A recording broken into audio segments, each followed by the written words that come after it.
Kitab Ayub.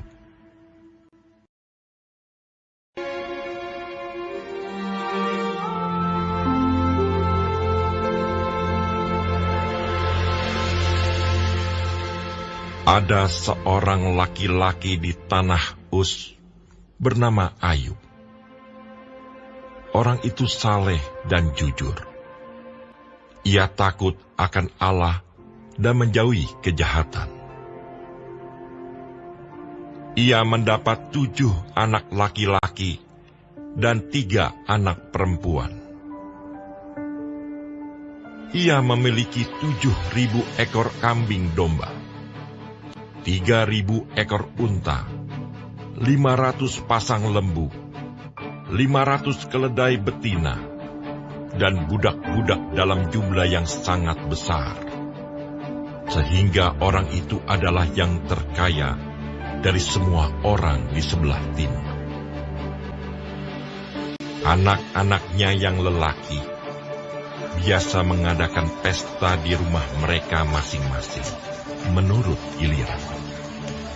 Dan ketiga saudara perempuan mereka diundang untuk makan dan minum bersama-sama mereka. Setiap kali apabila hari-hari pesta telah berlalu, Ayub memanggil mereka dan menguduskan mereka. Keesokan harinya, pagi-pagi, bangunlah Ayub, lalu mempersembahkan korban bakaran sebanyak jumlah mereka sekalian.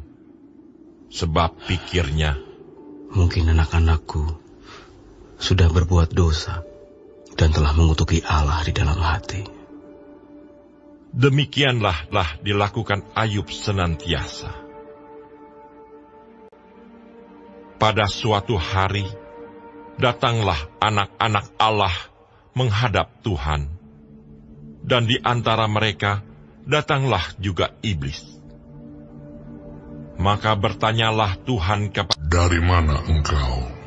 Lalu jawab iblis kepada Tuhan, "Dari perjalanan mengelilingi dan menjelajah bumi." Lalu bertanyalah Tuhan kepada iblis, "Apakah engkau memperhatikan hamba-hambaku Ayub? Sebab tiada seorang pun di bumi seperti dia, yang demikian saleh dan jujur, yang takut akan Allah dan menjauhi kejahatan." Lalu jawab iblis kepada Tuhan, "Apakah dengan tidak mendapat apa-apa, Ayub takut akan Allah?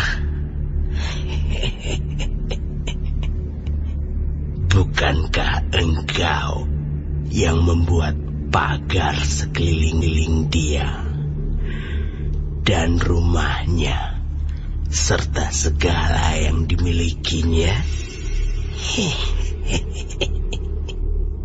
Apa yang dikerjakannya telah kau berkati, dan apa yang dimilikinya bertambah di negeri itu.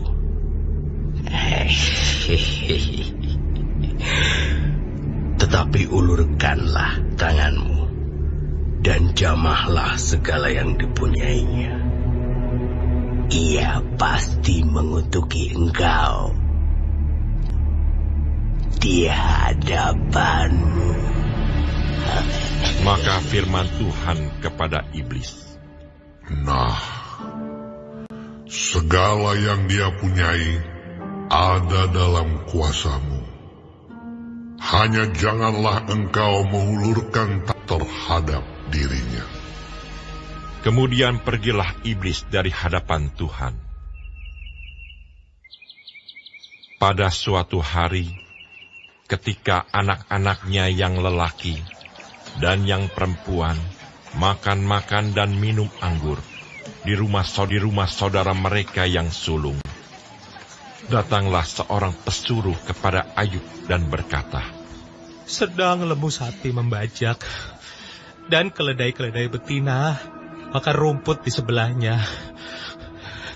Datanglah orang-orang Sheba menyerang dan merampasnya, serta memukul penjaganya dengan mata pedang. Hanya aku sendiri yang luput, sehingga dapat memberitahukan hal itu kepada Tuhan. Sementara orang itu berbicara, datanglah orang lain dan berkata, Api telah menyambar dari dan membakar serta memakan habis kambing domba dan penjaga-penjaga. Hanya aku sendiri yang luput, sehingga dapat memberitahukan hal itu kepada Tuhan. Sementara orang itu berbicara, datanglah orang lain dan berkata, Orang-orang Kasdim membentuk 3 pasukan, lalu menyerbu unta-unta dan merampasnya serta memukul penjaganya dengan mata pedang. Hanya aku sendiri yang luput, sehingga dapat memberitahukan hal itu kepada Tuhan. Sementara orang itu berbicara, datanglah orang lain dan berkata, Dan yang perempuan sedang makan-makan dan minum anggur di rumah saudara mereka yang sulung. Maka tiba-tiba angin ribut bertiup dari seberang padang gurun. Rumah itu dilandanya pada 4 penjurunya dan roboh menimpa orang-orang muda itu, sehingga mereka mati. Hanya aku sendiri yang luput, sehingga dapat memberitahukan hal itu kepada Tuhan.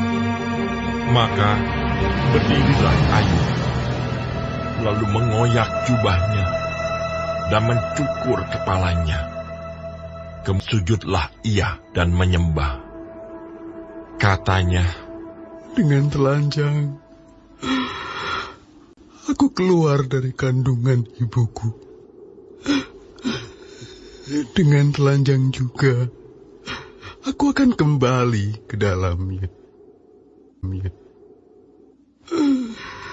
Tuhan yang memberi, Tuhan yang mengambil.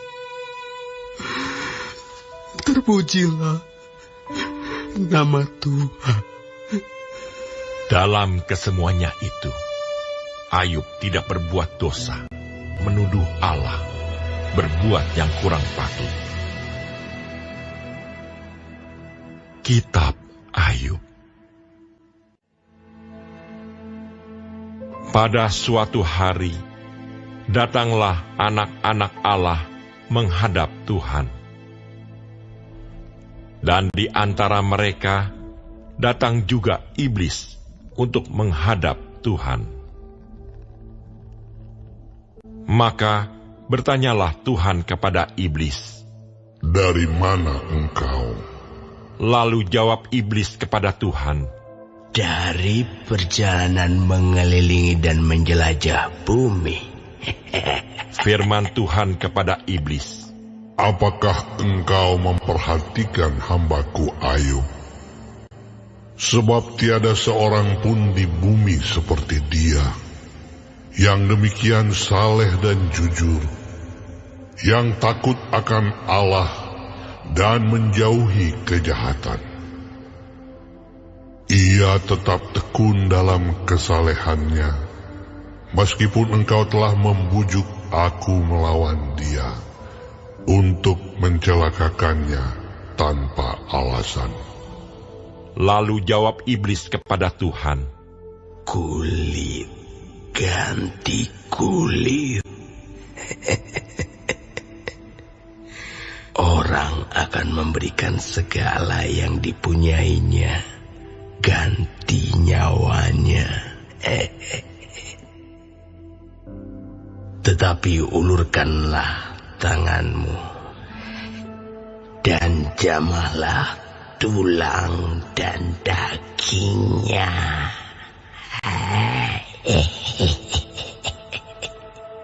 Ia pasti mengutuki engkau di hadapanmu. Maka firman Tuhan kepada iblis, Nah, ia dalam kuasamu, hanya sayangkan nyawanya. Kemudian iblis pergi dari hadapan Tuhan. Lalu ditimpanya Ayub dengan barah yang busuk, dari telapak kakinya sampai ke batu kepalanya. Lalu Ayub mengambil sekeping beling untuk menggaruk-garuk badannya sambil duduk di tengah-tengah abu. Maka berkatalah istrinya kepadanya, "Masih bertekunkah engkau dalam kesalehanmu? Kutukilah Allahmu dan matilah." Tetapi jawab Ayub kepadanya, Engkau berbicara seperti perempuan gila. Apakah kita mau menerima yang baik dari Allah, tetapi tidak mau menerima yang buruk? Dalam kesemuanya itu, Ayub tidak berbuat dosa dengan bibirnya. Ketika ketiga sahabat Ayub mendengar kabar tentang segala malapetaka yang menimpa dia, maka datanglah mereka dari tempatnya masing-masing, yakni Elifas orang Teeman, dan Bildad orang Suah, serta Sowar orang Naamah. Mereka bersepakat untuk mengucapkan belasungkawa kepadanya dan menghibur dia. Ketika mereka memandang dari jauh, mereka tidak mengenal lagi. Lalu menangislah mereka dengan suara nyaring. Mereka mengoyak jubahnya dan menaburkan debu di kepala terhadap langit. Lalu mereka duduk bersama-sama dia di tanah selama 7 hari 7 malam. Seorang pun tidak mengucapkan sepatah kata kepadanya, karena mereka melihat bahwa sangat berat penderitaannya. Kitab Ayub. Sesudah itu, Ayub membuka mulutnya dan mengutuki hari kelahirannya. Maka berbicaralah Ayub, Biarlah hilang lenyap hari kelahiranku, dan malam yang mengatakan seorang anak laki-laki telah ada dalam kandungan. Biarlah hari itu menjadi kegelapan.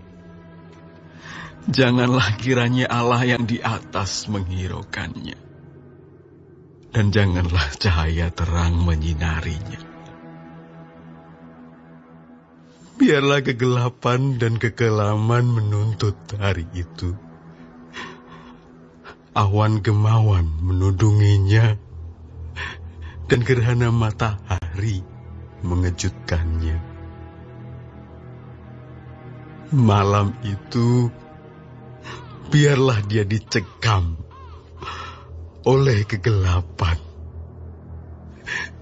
Janganlah ia bersukaria pada hari-hari dalam setahun. Janganlah ia termasuk bilangan bulan-bulan. Ya, biarlah pada malam itu tidak ada yang melahirkan dan tidak terdengar suara kegirangan.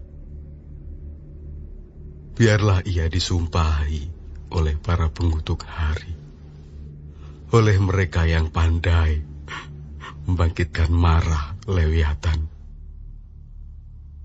Biarlah bintang-bintang senja menjadi gelap. Biarlah ia menantikan terang yang tak kunjung datang. Janganlah ia melihat merekahnya fajar, karena tidak ditutupnya pintu kandungan ibuku, dan tidak disembunyikannya kesusahan dari mataku. Mengapa aku tidak mati waktu aku lahir, atau binasa waktu aku keluar dari kandungan. Mengapa pangkuan menerima aku? Mengapa ada buah dada sehingga aku dapat menyusu? Jikalau tidak, aku sekarang berbaring dan tenang, dan tertidur dan mendapat istirahat. Bersama-sama raja-raja dan penasihat-penasihat di bumi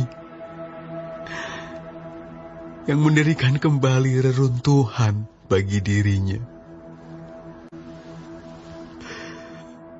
Atau bersama-sama pembesar-pembesar yang mempunyai emas, yang memenuhi rumahnya dengan perak. Atau mengapa aku tidak seperti anak gugur yang disembunyikan, seperti bayi yang tidak melihat terang. Di sanalah orang fasik berhenti menimbulkan huru-hara. Di sanalah mereka yang kehabisan tenaga mendapat istirahat.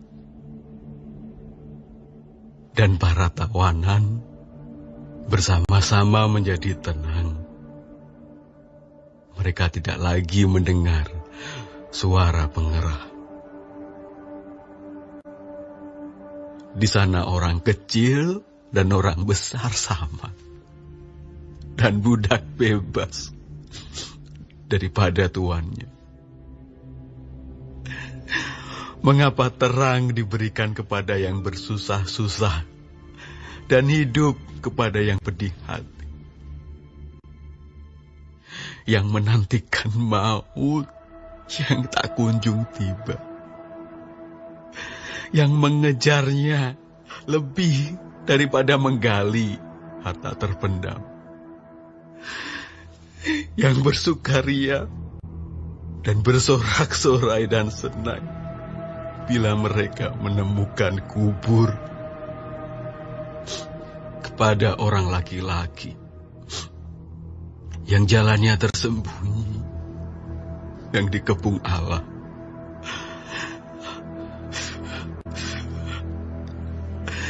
Karena ganti rotiku adalah keluh kesahku, dan keluhanku tercurah seperti air. Karena yang kutakutkan, itulah yang menimpa aku. Dan yang kucemaskan, itulah yang mendatangi aku. Aku tidak mendapat ketenangan dan ketentraman. Aku tidak mendapat istirahat. Tetapi kegelisahan yang timbul